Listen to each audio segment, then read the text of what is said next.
This is your first set of notes, parts of a graph. We have a lot of vocabulary. Some of it you're going to see repeats, domain and range, and rate of change.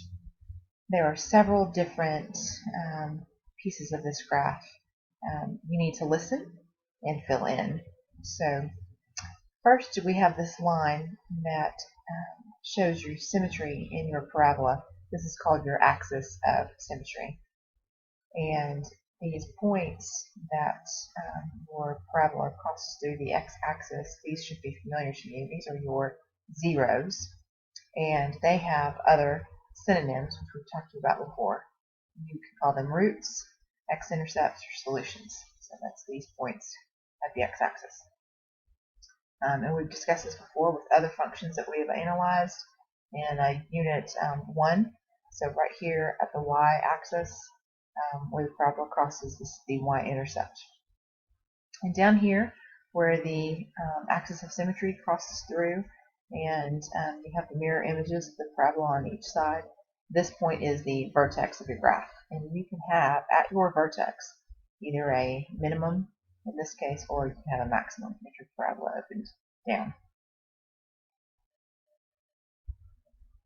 So, accompanying each of these points, and depending on where your parabola is situated, as we had gone through the calculator activity, you have different forms of the equation of a quadratic function. So if you have this form, y equals a x minus h squared plus k, this is the vertex form, and you can see the vertex within the function at hk.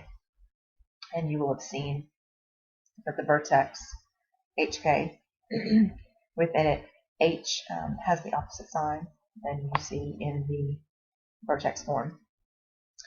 The standard form, which is what you're looking at here, y equals ax squared plus bx plus c, standard form, what you pull out using your quadratic term and your linear term, you have x equals negative b over divided by 2a.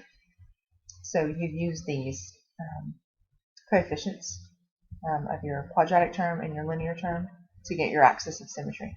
So a very small equation. And this same equation is not only the axis of symmetry, but it is the first part. Here's a way of determining the x value of the vertex. So the same x equals negative b over 2a.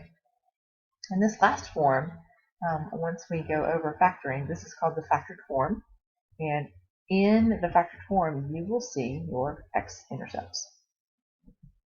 And that is some basic information about these parts of the graph.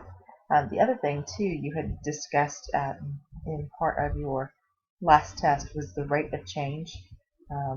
As you are descending on your left-hand side, or one of your sides of your parabola, you have a rate of change, which is mirrored on the other side, but with a different sign. And so you have these rates of change that mirror each other, a negative rate of change, positive rate of change, and then those rates of change decrease until you have your vertex, and then it will begin to increase on the other side.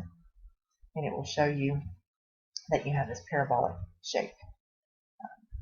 And we will discuss those rates of change as well.